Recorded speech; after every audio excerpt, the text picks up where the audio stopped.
Assalamualaikum warahmatullahi wabarakatuh. Tabi pun. Waalaikumsalam. Permisa, Lampung News TV Broadcast.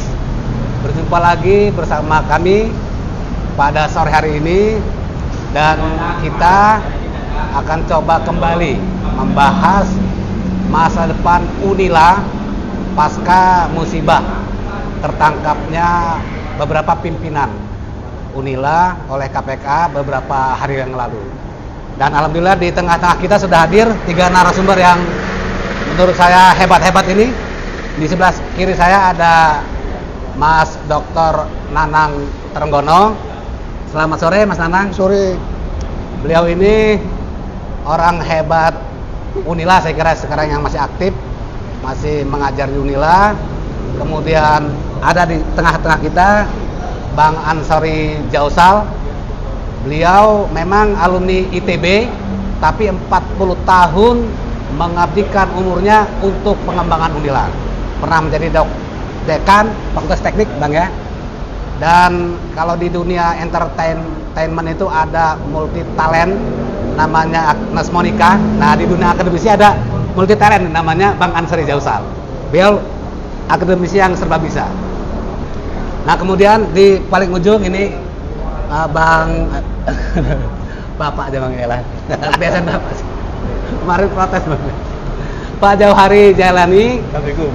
Waalaikumsalam Pak Jau. Beliau juga akademisi, tapi yang 2 orang ini terakhir saya perkenalkan itu sudah pensiun dari dunia akademisi, tapi tentu saja otak dan akal beliau masih terpakai karena selama ini terlatih di bidang keilmuan. Nah, Pak Jau ini bukan orang Unila, melainkan PNS yang mengabdikan dirinya di Kopertis, kemudian menjadi dosen UBL dan dosen UML ya. Terakhir menjadi dekan. Nah, belum ya? Dosen di UML terakhir. Nah, saudaraku sekalian yang berbahagia dimanapun berada, jadi Unila sedang mendapat musibah. Nah, musibah itu tentu saja ada akarnya. Akarnya adalah korupsi. Nah, mengapa Unila, dan saya kira kita tentu yakin bahwa memang korupsi di dunia pendidikan bukan khas Unila. Diduga semua perguruan tinggi negeri di Indonesia ini juga para pejabatnya terlibat korupsi, tapi ada yang belum tertangkap dan ada yang sudah tertangkap, dan Lampung termasuk yang sudah tertangkap. Nah, kenapa korupsi kemudian menjadi budaya?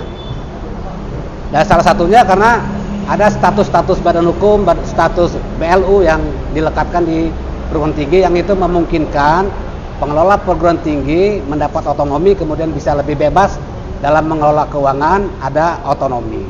Nah, otonomi itu yang kemudian membuat orang menjadi gampang mengelola uang dan membuka celah korupsi. Tapi kemudian ini kita singkirkanlah karena penegak hukum sudah melakukan penanganan. Yang kita akan coba kancah pada sore hari ini adalah soal nasib Unilanya sendiri.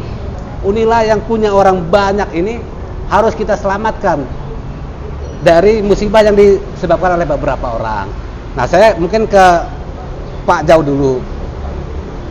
Otonomi kampus ya Pak Jau, itu kan banyak dikejar oleh perguruan tinggi negeri. Semuanya pingin kalau bisa menjadi PTN badan hukum karena lebih leluasa mengelola keuangan, karena itu juga lebih leluasa mengembangkan diri, lebih leluasa bergerak gitu. Nah, akhirnya menjadi sarang korupsi perguruan tinggi. Padahal kan otonomi itu bukan satu-satunya jalan untuk mengembangkan kampus kan. Ada hal-hal lain, misalnya soal kepemimpinan. Nanti kita bahas lah bagaimana rekrutmen kepemimpinan di kampus, kemudian soal SDM-nya, kemudian soal fasilitas kampusnya, soal budaya kerjanya, macam-macam ini. Nah, menurut Pak Jau, bagaimana, apa yang bisa kita pelajari dari kasus ini, kemudian bagaimana seharusnya Unila termasuk perguruan tinggi lain di Indonesia ini bisa lepas dari krisis ini? Ya, saya persilakan. Saya setuju istilahnya krisis. Ya. Jadi krisis itu ada titiknya, titik mula dan titik awal. Untuk Unila sesungguhnya sedang naik daun dari perjalanan yang 40 tahun banget, itu naik daun. Misalnya profesor dari dalam, rektor dari dalam, misalnya, kemudian anak muda, sosial, kemudian prestasinya pun sudah mulai internasional. Nah, itu apa namanya? Itu menjadi titik ujian. Karena itu terhentak lah, terstop lah. Jadi di krisis. Nah, krisis ini saya kira harus kita ambil hikmahnya. Hikmahnya adalah bahwa Unila itu sesuatu yang hebat. Coba sekarang 22.000, ya Bang? 22.000. Lebih. Ya. Berapa sekarang? Udah top 10 kita. Top 10. Sekarang? Ya, top 10. Top 10 Ranking 10. Ya, ranking Nasional. 10. Ya. Untuk di Sumatera udah yang kedua misalnya. Jadi itu prestasi yang bukan main gitu ya. Tentu ini adalah hasil tim seluruh Civitas Akademika Unila yang tidak hanya setahun 5 tahun terakhir, tapi ada dari awal 80 tahun terakhir. Dan memang tadi disebut oleh Pak Firman bahwa saya bukan orang Unila, tapi saya juga pernah memetik ilmu dari Unila. Jadi pertama saya menjadi PNS, itu menjadi pengelola KKN, ya, mengikuti badan pengelola KKN yang waktu itu Pak Margono. Ya. Salah satu dosen saya adalah Pak Ansauli.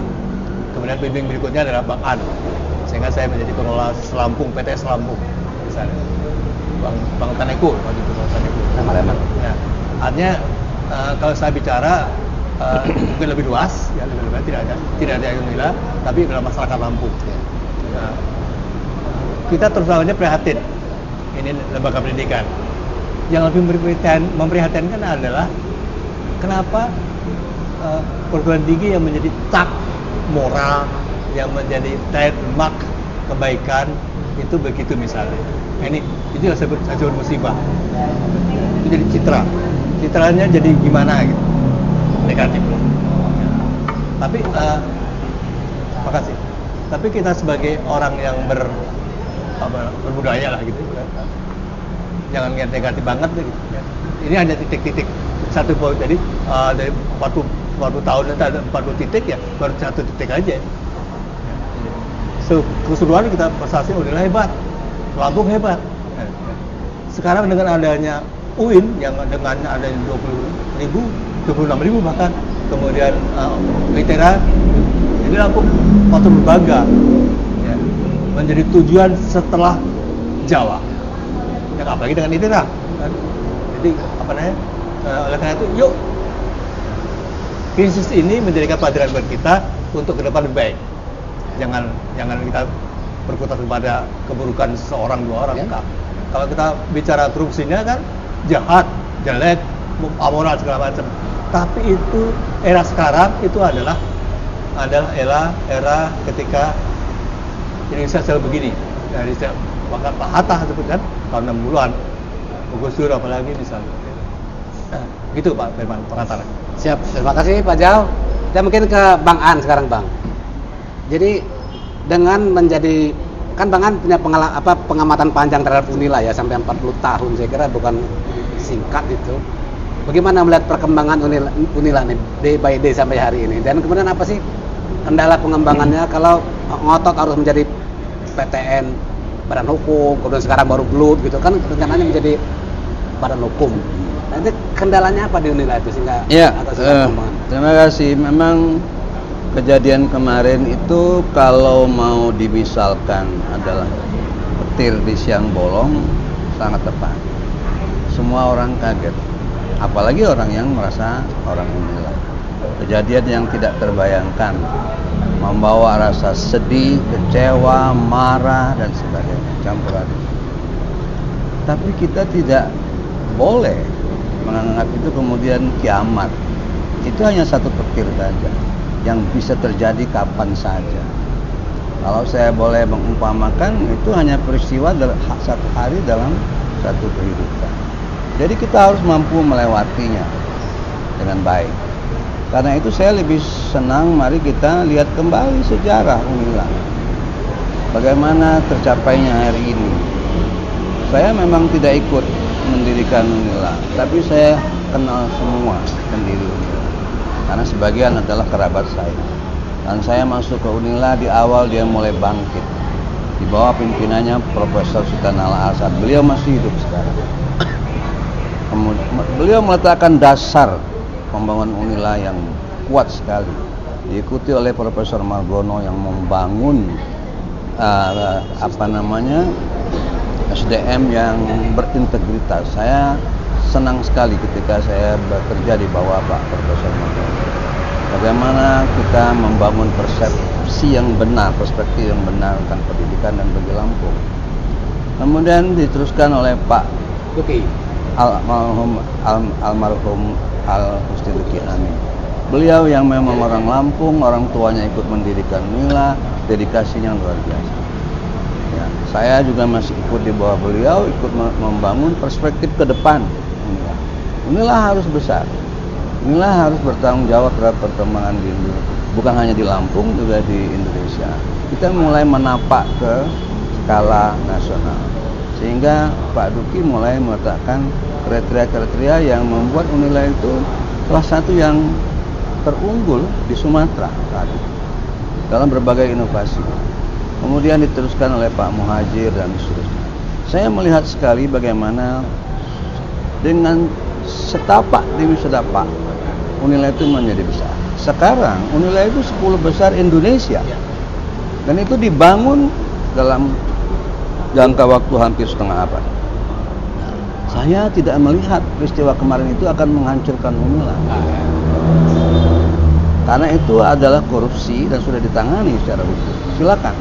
Sekarang yang paling penting adalah masyarakat, orang Unila yang memiliki Unila, yang masih aktif alumni kembali melihat secara jernih Unila ini nggak tergoyahkan, nggak boleh tergoyahkan oleh peristiwa itu. Inilah yang harus dibangun, rekonstruksi atau rekonsiliasi yang harus dilakukan di antara terutama orang-orang yang terkait dengan Unila. Itu perspektif saya. Sehingga dalam waktu cepat kita harus segera memperbaiki perspektif masing-masing. Ya, saya ambil contoh satu hal yang menjadi yang keributan juga di dalam kampus adalah sisa-sisa residu pemilihan rektor, pemilihan ini itu.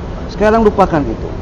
Kita sekarang harus memperbaiki semuanya sehingga kepercayaan masyarakat Lampung dan Indonesia Boleh lagi. kembali. Barangkali itu perspektif yang saya. Makasih Bang An. Sekarang ke Mas Lana yang masih aktif di kampus nih Mas. Ini bagaimana Mas Lana dampaknya yang dirasakan oleh teman-teman yang sekarang masih ada aktif di kampus ini? Kemudian apa yang sudah dilakukan dalam konteks rekonsiliasi kata Bang An itu untuk segera menyelesaikan masalah ini buat internal Unilanya? Sebelum menjawab itu, saya kan hobi olahraga nih. Ya. Dengan bapak-bapak yang udah sepuh, Bang An, Mas Majo ya. Kata dia, filosofi Lampung, filosofi dalam tanda kutip ya, itu hanya dua. Yang pertama lam, yang kedua pung. Kalau dia mengambil jalan berat, akan tenggelam. Kalau dia mengambil jalan normal, bersyukur, pasti akan mengapung. Itu kalau kita tinggal di Lampung, kata bapak yang dua Siap, benar. Nah, kalau tahu itu sama dengan kata Lord Acton kan, bahwa kekuasaan itu cenderung korup, tapi kalau absolut pasti korupsi. Gitu. Kita lihat sekarang kepada yang ditangkap KPK itu kan, rektor, wakil rektor, guru besar hukum ini, ketua senat. Ketua senat itu lembaga yang mengawasi, katakanlah menegakkan etika akademik. Ini jadi satu. Jadi udah absolut nih kekuasaan itu. Dan itu akar masalahnya di situ.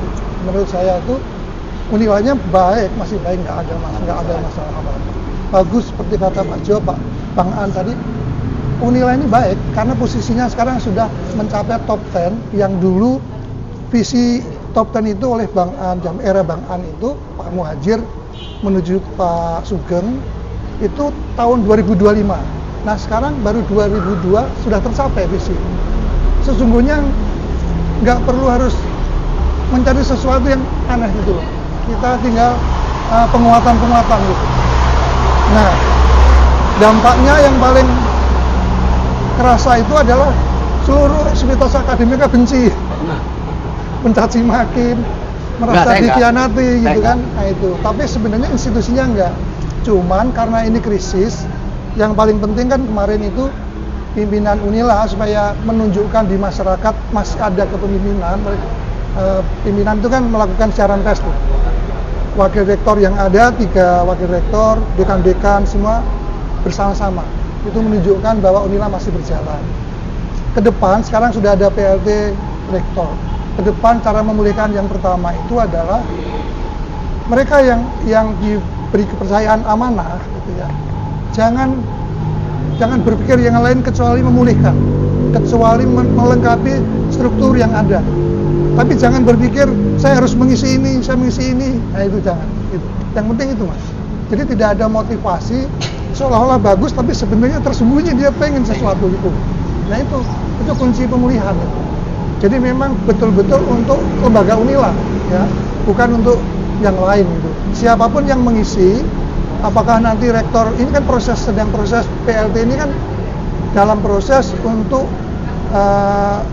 memilih kepemimpinan yang definitif kan, mungkin dalam waktu cepat kan.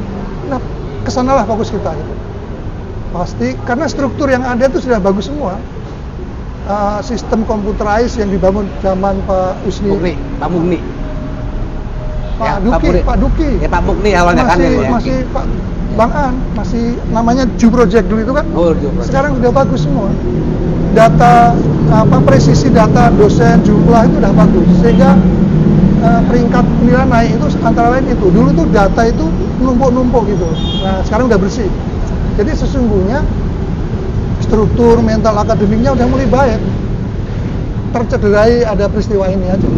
Jadi itu yang pertama adalah sekarang yang ada berada pada posisi kepemimpinan itu betul-betul berorientasi untuk kebangkitan cepat untuk lembaga itu. Nah, itu baru bagus. Tapi kalau ada motivasi belum saya ingin mengisi Ini PLT jadi rektor, saya R1, R2 atau saya menggantikan ini. Nah, itu masih berulang. Jadi lebih menonjolkan kepentingan mereka masing-masing. Jadi nothing tulus ya itu kan. Kemudian di setahap demi setahap sabar meskipun dicaci maki. Yang mencaci maki kan juga sivitas. Mahasiswa kita, pensiunan kita kan gitu kan. Ya udah ditelan aja, memang salah kok. Masa mau menghindar, mau nutup HP kan enggak. HP harus dibuka terus, malah pada saat krisis kita harus membuka komunikasi. Itu kuncinya. Siap, terima kasih Mas Anang. Nah, sekarang soal kepemimpinan tadi Mas Anang, ke Bang An yang lebih senior, lebih panjang pengamatan. Dulu tahun 2002, kita se-Lampung ini pernah sangat bangga kepada Unila karena dipercaya menjadi tim seleksi PNS, kemudian 0 suap. Itu kita semua bangga. Sampai kemudian Pemda kemudian pindahkan ke UI karena masih bisa digoyang-goyang. Unila nggak dipakai lagi, tapi nggak ada masalah. Yang penting integritasnya dapat, orang percaya. Nah itu di zaman Pak Muhadjir. Kalau sekarang seperti ini Bang, apa sih yang menjadi penyebab itu kira-kira? Pergeseran moralitas ini Pak Nadi. Integritas. Saya mungkin tidak kompeten untuk membahas itu lebih jauh. Karena saya terjebak kepada pemahaman supply and demand. Ini ada yang minta. Kalau nggak ada yang minta, nggak terjadi dia. Orang baik-baik tadi terpaksa jahat karena diminta. Jadi jangan salahkan Unila sendiri. Ya. Pemakai sendiri yang membuat itu kalau itu terjadi. Ya. Dasar secara institusi tidak pernah Unila bersikap hanya menyimpang, tidak. Saya ingat sekali semua pimpinan saya dulu tidak ada yang berpikir seperti itu. Baru ini terjadi. Kalau saya melihat begini, sistem kita sudah kuat, dikatakan Pak Nanang. Nggak usah khawatir. SDM juga sudah kuat. Dalam tahap sekarang itu di Sumatera kita itu nggak usah diragukan dalam tingkat sekarang. Nah, persoalannya sekarang adalah apakah iklim kerja ini bagus atau tidak? Ini sudah iklim dari sistem, ya kan? Ketika kejadian kemarin saya berpikir gampang, masih banyak orang ya. Tapi saya kaget mendengar ancaman dari KPK hari ini bahwa ini baru induknya. Anak cucunya. Kalau dia ngomong begitu, ini bukan luka kecil. Ini satu hal yang cukup besar. Saya mengumpamakan ini orang tabrakan, ini kayaknya amputasi. Gitu. Karena ini kalau kita mohon maaf, ini memang misalnya harus segera ada pimpinan, nggak boleh kosong. Oke, PLT harus ada lagi dalam waktu dekat, PLT digantikan lagi yang yang resmi, definitif. Lah, tetapi kalau baru diangkat nanti kemudian digeret lagi gimana? Jadi ini benar-benar, nah, saya ingat satu keadaan yang darurat. Ini harus diserahkan secara kolektif kepada Unila sendiri. Saya tidak yakin, tidak ada seorang Superman. Superman itu hanya di komik dan di film. Jadi kembalikan dulu kepada Unila secara kolektif, biar Unila membangun kembali kekompakannya, melihat ini secara jernih. Menghindari yang dikhawatirkan oleh Pak Nanang tadi. Jangan kalau kita biarkan rebutan lagi nggak keruan. Yang rebutan inilah yang membuat kemudian muncul penyakit-penyakit lain, melayani supply and demand yang nggak keruan tadi. Barangkali itu pandangan saya dalam soal kepemimpinan.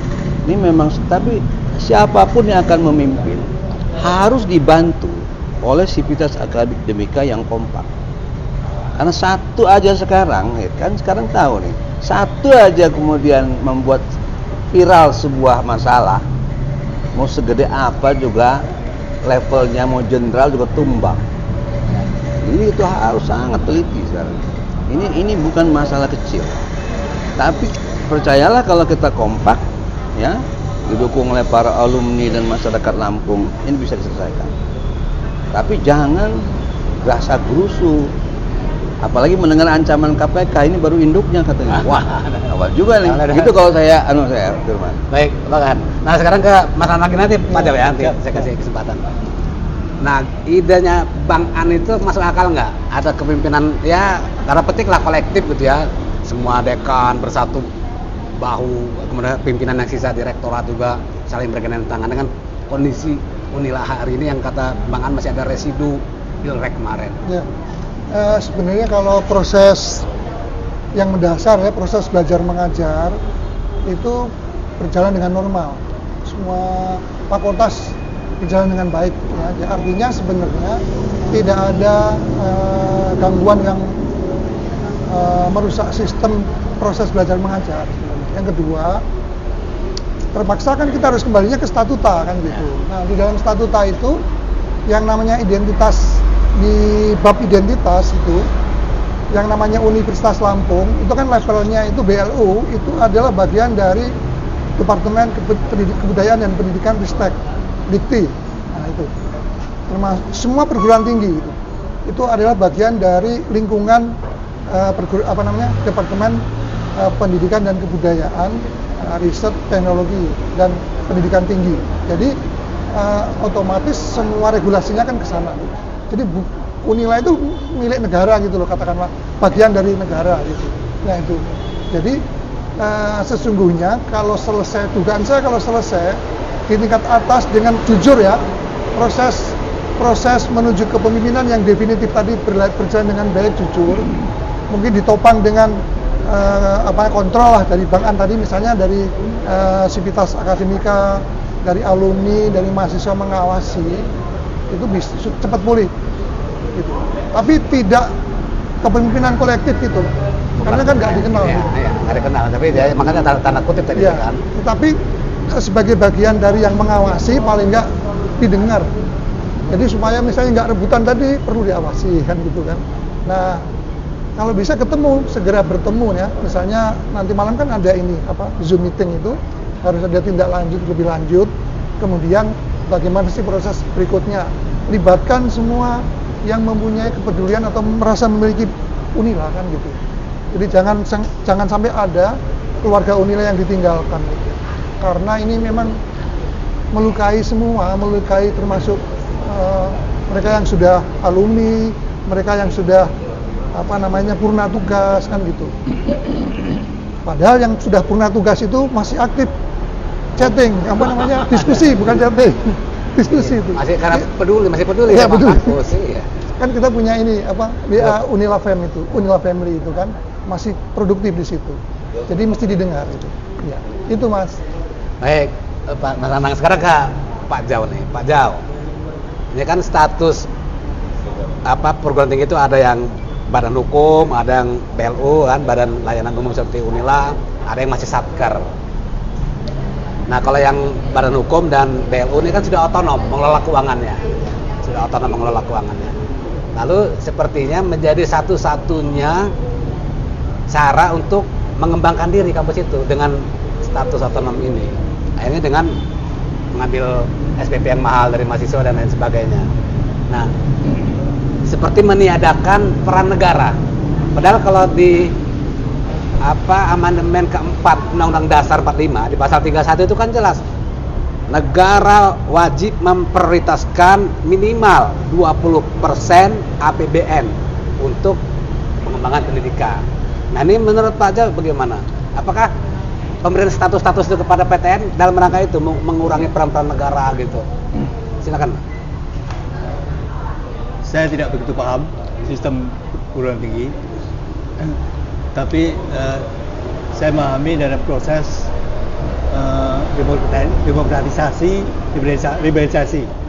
Ya, itu bagian dari proses politik dunia, internasional maksudnya. Ya. Bahwa Unila atau perguruan tinggi tidak sebagai badan usaha misalnya. Ya.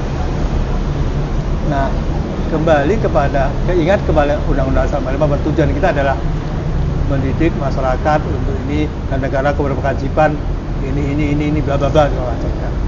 Nah, disitulah hebatnya orang-orang kita menyesuaikan antara roh Undang-Undang Dasar dan perkembangan dunia. Ya. Nah, peraturan itu sesungguhnya manis lah, artinya hak-hak rakyat tetap diberikan, diutamakan, bahkan misalnya beasiswa segala macam. Nah, bahkan mandiri pun itu juga bagian daripada mementingkan melayani kepentingan orang-orang kaya yang kurang mampu. Konteks kedokteran adalah konteks orang kaya. Orang kaya yang punya cita-cita anaknya bekerja di kota dekat rumahnya. Ya. Dalam situasi seperti ini, menjadi PNS, menjadi pegawai pun harus pakai uang, misalnya seperti itu. Jadi kalau misalnya orang tua yang punya gadis yang pengen anaknya itu kerja di dekat rumah dia, yang di kota dia, mengeluarkan 300 juta bukan masalah. Itu jadi itu konteks negara melayani orang-orang seperti itu. Nah, hanya eksesnya itu menjadi ketidakadilan konteksnya. Nah, orang yang biasa-biasa kok bisa, ya.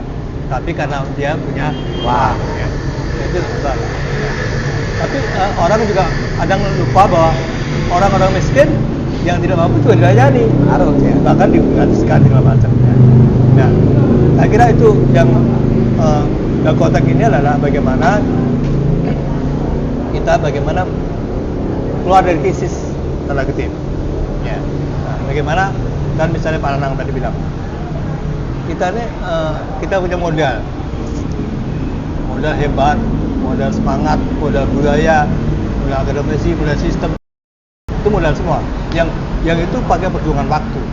Nah, sebaiknya kita tadi itu hanya itu poin, satu poin itu, jangan terlalu fokus itu. Ya. Bahkan nanti nanti ada poin sistem kepemimpinan, sistem pendidikan. Sistem pendidikan selesai. Nah, sistem kepemimpinan itu ranah politik. Ketika kepemimpinan itu perguruan tinggi, itu masuk ranah politik, itu agak rawan yang perlu diskusikan. Satu, yang kedua, budaya kaya. Ya, seorang profesor harus kaya, kan? Seorang profesor harus ini. Itu juga itu nggak bisa disalahkan. Tadi misalnya kan, ada bahas seperti ini Unila itu baru satu poin. Jangan-jangan yang lain begitu, bahkan lebih parah. Nah, ya. Oleh karena itu kalau saya, jangan-jangan ini korban. beban politik nasional internasional bahkan. Sekarang tiap hari kita bicara Sambo. Kan? Tiap hari kita bicara Sambo. Nah, kenapa kejadian ini menyangkut Lila ya, ditangkap di Bandung, yang satu ditangkap di Bali. Nah, ini nasional. Dan alhamdulillah dugaan saya tadi kita monitor di TikTok segala macam itu di media medsos kan, itu kasus ini menurunkan frekuensi orang membicarakan Sambo. Jadi gitu udah ada. Ya. Apalagi kalau kita percaya bahwa Sambo itu adalah sebuah bagian daripada sistem yang lebih besar. Apa saya nggak tahu. Gitu. Saya kira Mas, 20% boleh jawab saya. Saya kira poinnya adalah bagaimana teman-teman di Unila jangan terfokus pada itu. Yuk perbaiki deh. Ya. Kalau kita tadi bicara bahwa ada sistem yang kurang pas di kepemimpinan, yuk kita perbaiki. Kalau perlu kita melibatkan orang-orang di luar. Katakan misalnya kan yang dalam katakanlah alma mater misalnya kan, misalnya teman-teman yang udah alumni pensiunan Papan misalnya kan, itu kan banyak kan. Muhajir masih aktif kan, Sugeng masih aktif. Pak Sugeng, Pak Muhajir sudah pensiun. Ya, artinya aktif. Tapi ngasih saran. Ya. Nantinya bisa jadi diskusi ya, sebagai wadah yang kepemimpinan tadi, sehingga memang tidak bisa masuk dalam sistem itu, tapi jelas bisa menentukan. Kira-kira gitu. Ngasih saran yang baik. Iya, gitu Pak. Siap, makasih Pak Jau. Nah, ke Mas Nanang yang masih aktif di kampus, ada dugaan 20% amanat Undang-Undang Dasar itu belum direalisasi itu Mas. Jadi kalau APBN 2022 ini kan 3 triliun lebih Bang, ini 3.000 triliun lebih ya Bang ya. Berarti 600 triliun itu Mas. Duit untuk apa digelontorkan ke dunia pendidikan. Ini gimana? Nyampe ke Unila nggak ininya? Remah-remahnya gitu. Nyampe sebentar. Pola mandiri itu bukan berarti buruk loh ya. Itu pertama ya. Siap. Kalau untuk 20% pendidikan itu kan sebenarnya dari mulai pendidikan dasar, menengah sampai atas sampai perguruan tinggi ya. Kemudian kembali pada rekrutmen mahasiswa di semua perguruan tinggi itu kan itu paling besar tetap testing. Mulai pertama kan mahasiswa anak SMA yang berprestasi kan diundang. Ya, SNPTN. Kan? Kemudian setelah itu testing. Nah, kemudian karena ada orang yang mampu ya, yang bisa membangun pendidikan, nah itu diberi ruang ya, dengan membayar SPI, sumbangan pengembangan institusi, itu kan bagus itu Mas. Ya, dan dibatasi maksimal hanya kalau nggak salah 20 atau 30%, nggak boleh lebih gitu. Nah, gitu. Persoalannya kan setelah ada sumbangan pengembangan institusi ada yang lain-lain itu. Nah, itu berarti bukan sistemnya yang salah, orangnya yang salah. Itu aja. Ya benar. Jadi mandiri, kemudian ada tarif, itu kan SK Menteri Keuangan. Nggak ada masalah. Yang jadi masalah itu kan karena ada di luar itu, nggak sesuai dengan tarif yang diputuskan oleh Menteri Keuangan. Nah, ke Bang An sekarang, Bang. Dengan menjadikan PTN seperti BUMN pengelolaannya, itu kan perlu uang banyak gitu kan. Jadi harus menghasilkan uang. Sementara subsidi APBN jadi berkurang di situ. Nah, lalu yang dilakukan oleh banyak perguruan tinggi adalah dengan mengakali ini penerimaan jalur mandiri itu. Walaupun dibatasi cuma 20%, bisa 30% mungkin mereka menerima gitu ya. Nah, lalu terjadi yang main di bawah tangan segala macam. Seolah-olah cuma itu. Padahal untuk mencari uang nih, Bang An kan kreatif nih. Perguruan tinggi itu banyak, bisa kerjasama dengan ini, dengan itu. Ada lahan-lahan yang bisa diproduktifkan macam-macam. Silakan di Unila ada nggak potensi? Saya ingin kembali ke awal munculnya gagasan atau ide otonomi kampus. Saya kebetulan waktu itu menjabat 2 proyek penting di Unila. Satu yang dibiayai oleh Bank Dunia, namanya DU Project. Yang kedua dibiayai oleh Bank Pembangunan Asia. Dua-duanya saya direktur. Ada salah pengertian. Ini bukan soal uang saja. Uang itu hanya akibat saja dari otonomi. ketika saya ambil ilustrasi saja. Ketika kita belum BLU, saya dulu yang mempersiapkan BLU ketika saya masih pembantu rektor. Saya senang itu sudah jalan sekarang. Itu setengah mati. Ada 3 yang saya mesti ingat kriteria yang sudah banyak.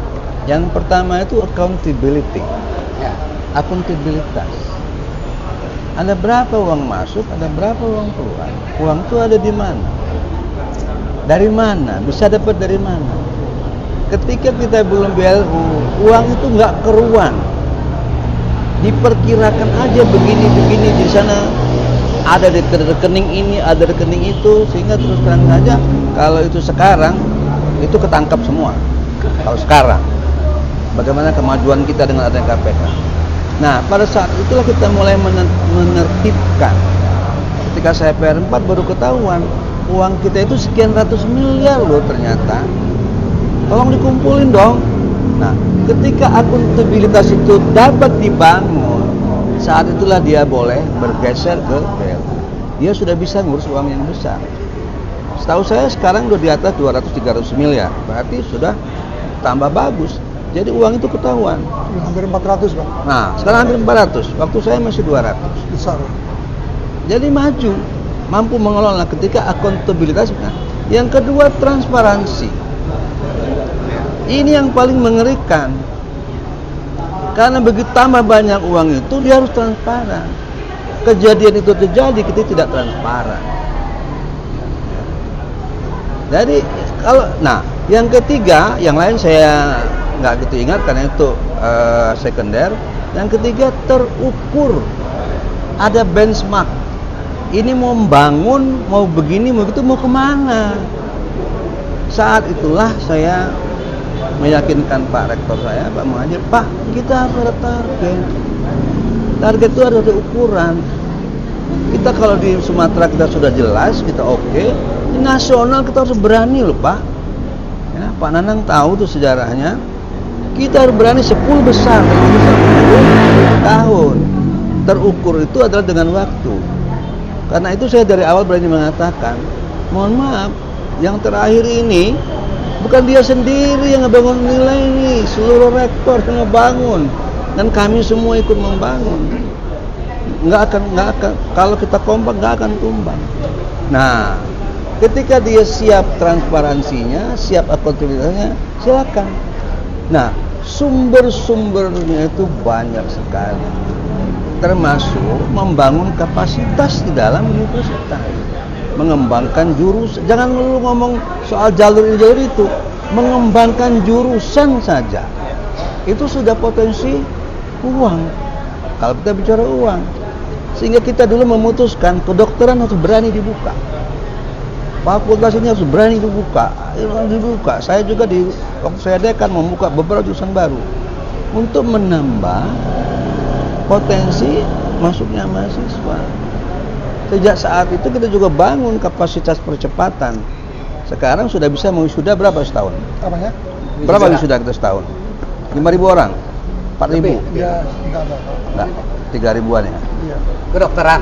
Bukan, Unila. seluruh Unila. Itu ada 5 kali wisuda sekarang ya? Iya. Dulu 1 kali wisuda. Ya ini jangan dilihat itu enteng ya.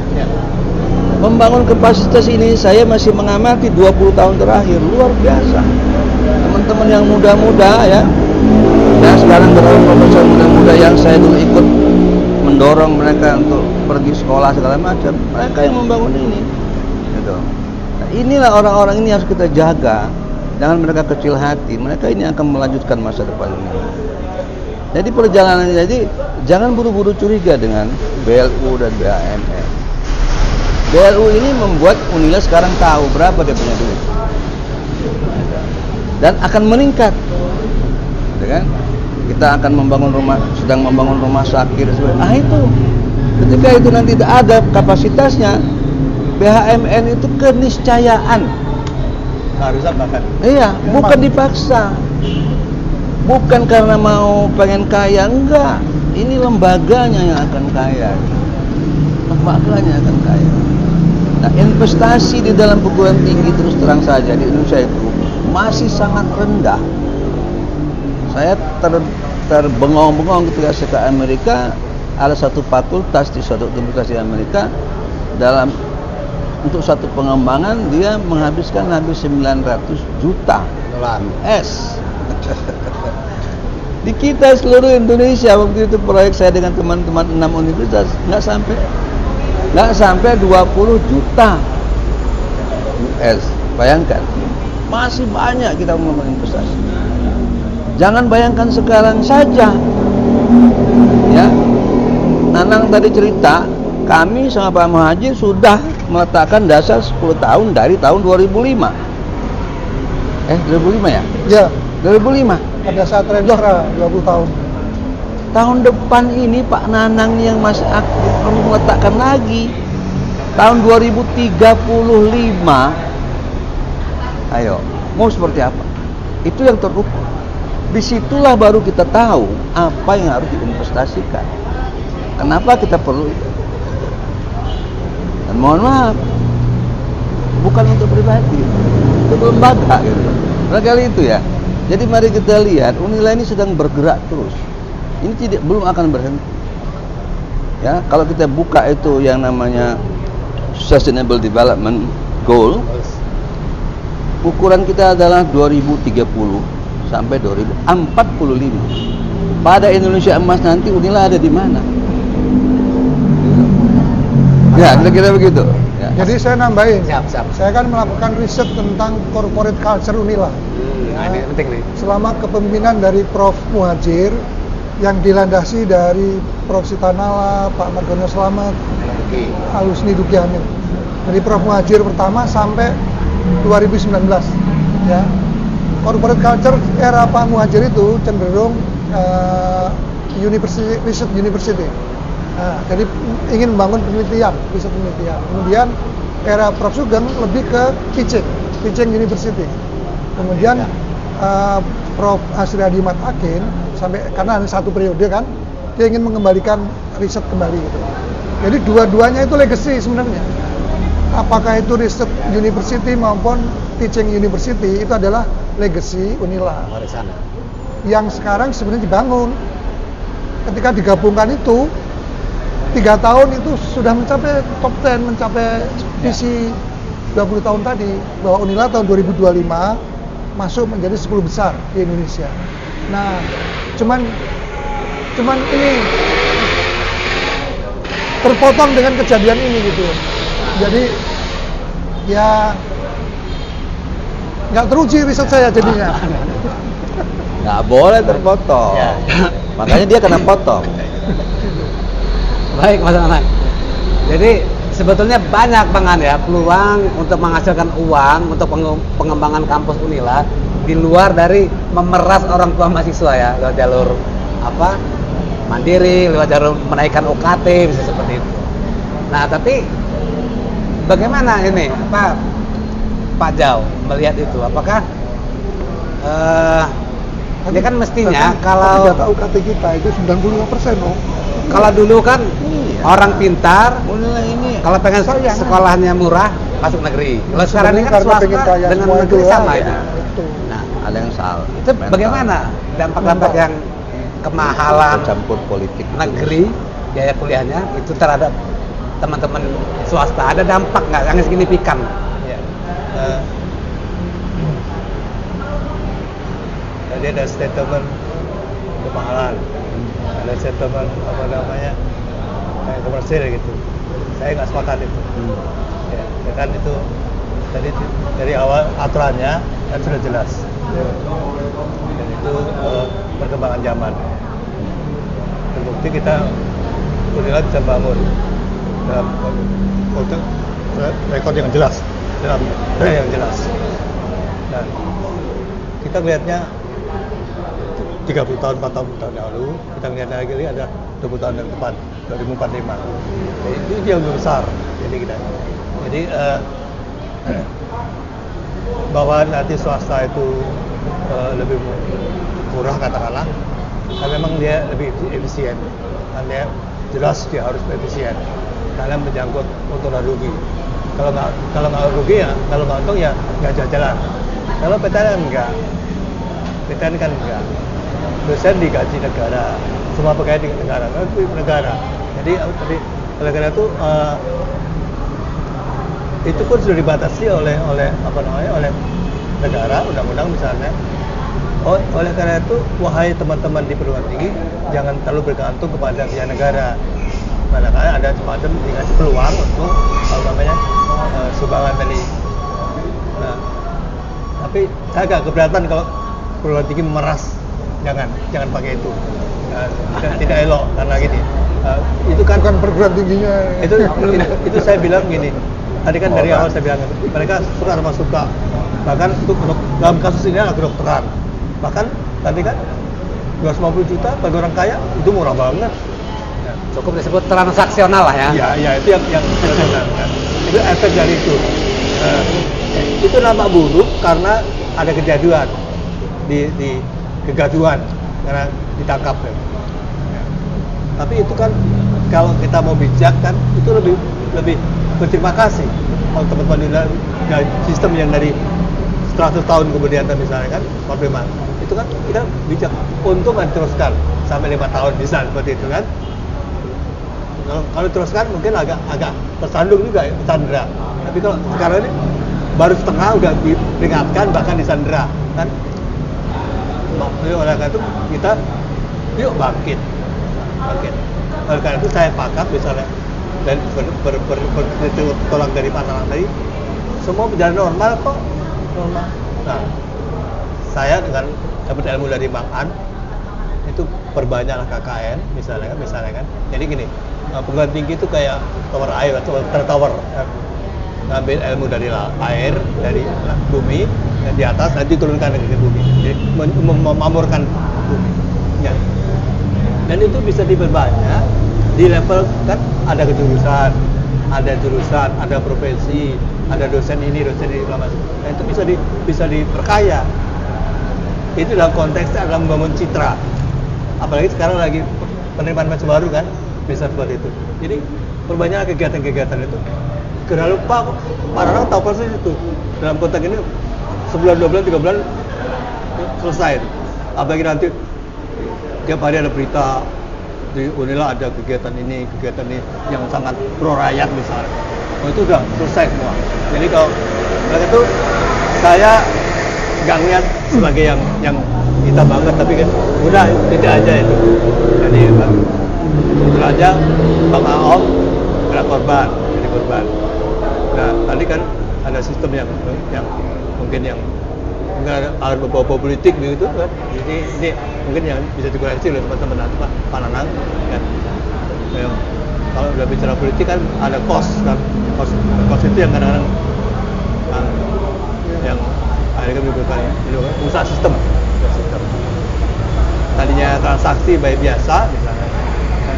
Kalau misalnya kan Mbak Andi misalnya 250 juta ya biasa aja kan. Kalau saya mahal, misalnya kan gitu kan. Karena anaknya jadi gitu ya. Kalau dia jangan rusak, jangan memeras gitu. Jadi transaksional yang dari diterima 100 orang anak mahasiswa yang dimandirikan hanya 10-20 kan. Jadi yang lain bebas. Jadi gitu. Yuk kita lihat dalam konteks yang lebih besar, dalam konteks perjalanan Unila dari 40 tahun sampai ke nanti 45 misalnya. Ya kita optimis. Saya optimis misalnya lihat perjalanan kayak gitu kan. Saya ngikuti dari misalnya Pak Sitanala. Saya ini kan sejak mereka dari Unila kan di Teluk misalnya, ketika ke Unila ke Gedung Meneng aja nggak ada angkot aja nggak ada, jam 7 nggak ada angkot misalnya. Jadi ngikuti dari yang masih hutan misalnya. Ya. Saya kira itu teman-teman yang saya pantau di Facebook ya, misalnya Bang An kalau yang positif, kemudian Bang Admi yang positif, Ara sedang tinggal di Eropa menceritakan hebatnya Unila, perjuangan orang. Saya kira itu harus berbanyak. Jadi sehingga kita jangan berputar kepada hal yang buruk itu, yang buruk. Tapi berputar bahwa ada memorial yang sangat tidak dilupakan, ada kegiatan. Mungkin bisa digali teman-teman yang di desa yang ada tokoh-tokoh masyarakat yang berterima kasih pada Unila, dan itu masih banyak kan? Banyak. Yang berterima kasih. Jadi Sudah, Pak. Eh? Sudah. Nah, itu saya pakai Tapi ya saya bilang terpotong tadi. Iya, itu. makanya di ilmunya sama, jadi agak-agak. Kemarin itu masyarakat Jabung terima kasih loh. Ya itu dia. Ya. Baik. Ya. Siap. Pemirsa, kita masih ada waktu 4 menit ya. Saya berikan dulu ke klub Pak Jauh sudah ngobrol lagi closing statement ya. Ke Bang An silakan 2 menit, nanti dilanjutkan ke Mas Ya. Nanang 2 menit untuk closing statement tema kita. Silakan. Setengah Ya, menit. saya ingin mengkoreksi satu hal di dalam diskusi ini yang harus diluruskan. Unila itu bukan lembaga profit, tidak mencari keuntungan. Kalaupun dia perlu uang, itu untuk membangun Kampusnya. mengembangkan. Saya sederhana aja, kita ambil contoh. Unila sekarang puluhan kali lebih besar dari Unila tahun 67. Nah, mari kita bayangkan Unila tahun 2045. 100 tahun Indonesia mereka. Ini kan seperti belum apa? seabad, kan? Seperti apa? Itulah sebabnya diperlukan pengembangan. Jadi, kalaupun ada uang diperlukan untuk ini, itu untuk membangun. Jadi, kalau ada yang digunakan untuk memperkaya diri sendiri, jelas itu salah. Itu aja. Siap. Makasih Bang An. Silakan Mas Nanang. Yang pertama di Unila itu banyak guru besar yang sederhana, Ya. jujur gitu ya. Kemudian jejak reputasinya itu baik. Gitu. Saya Dia ingin mengajar betul untuk membuat mahasiswanya itu pintar gitu ya. Nah oleh karena itu mental tadi itu mestinya menjadi teladan ya, menjadi teladan itu mestinya dibangkitkan lagi. Yang kedua, sekali lagi fokus untuk mengatasi krisis itu pada kepentingan Unila. Jangan sampai milih-milih jabatan gitu loh. Tapi memang krisis pulihkan dulu gitu. Pulih, nah baru kita nanti berprestasi lagi. Terima kasih. Baik. Terima kasih Pak Jau, Bang An, Mas Nanang sudah berkontribusi dalam diskusi kita pada sore hari ini. Dan satu kutipan dari saya bahwa pendidikan memang tidak menjamin orang bisa menjadi kaya raya, tetapi percayalah bahwa pendidikan ini mampu membuat orang memiliki peluang lebih besar untuk mengembangkan dirinya. Maka kita peduli kepada Unila karena mereka mengemban misi pendidikan. Dan pemirsa sekalian, sampai jumpa nanti di tema kita berikutnya. Assalamualaikum warahmatullahi wabarakatuh. Waalaikumsalam. Saya jadi ingat waktu di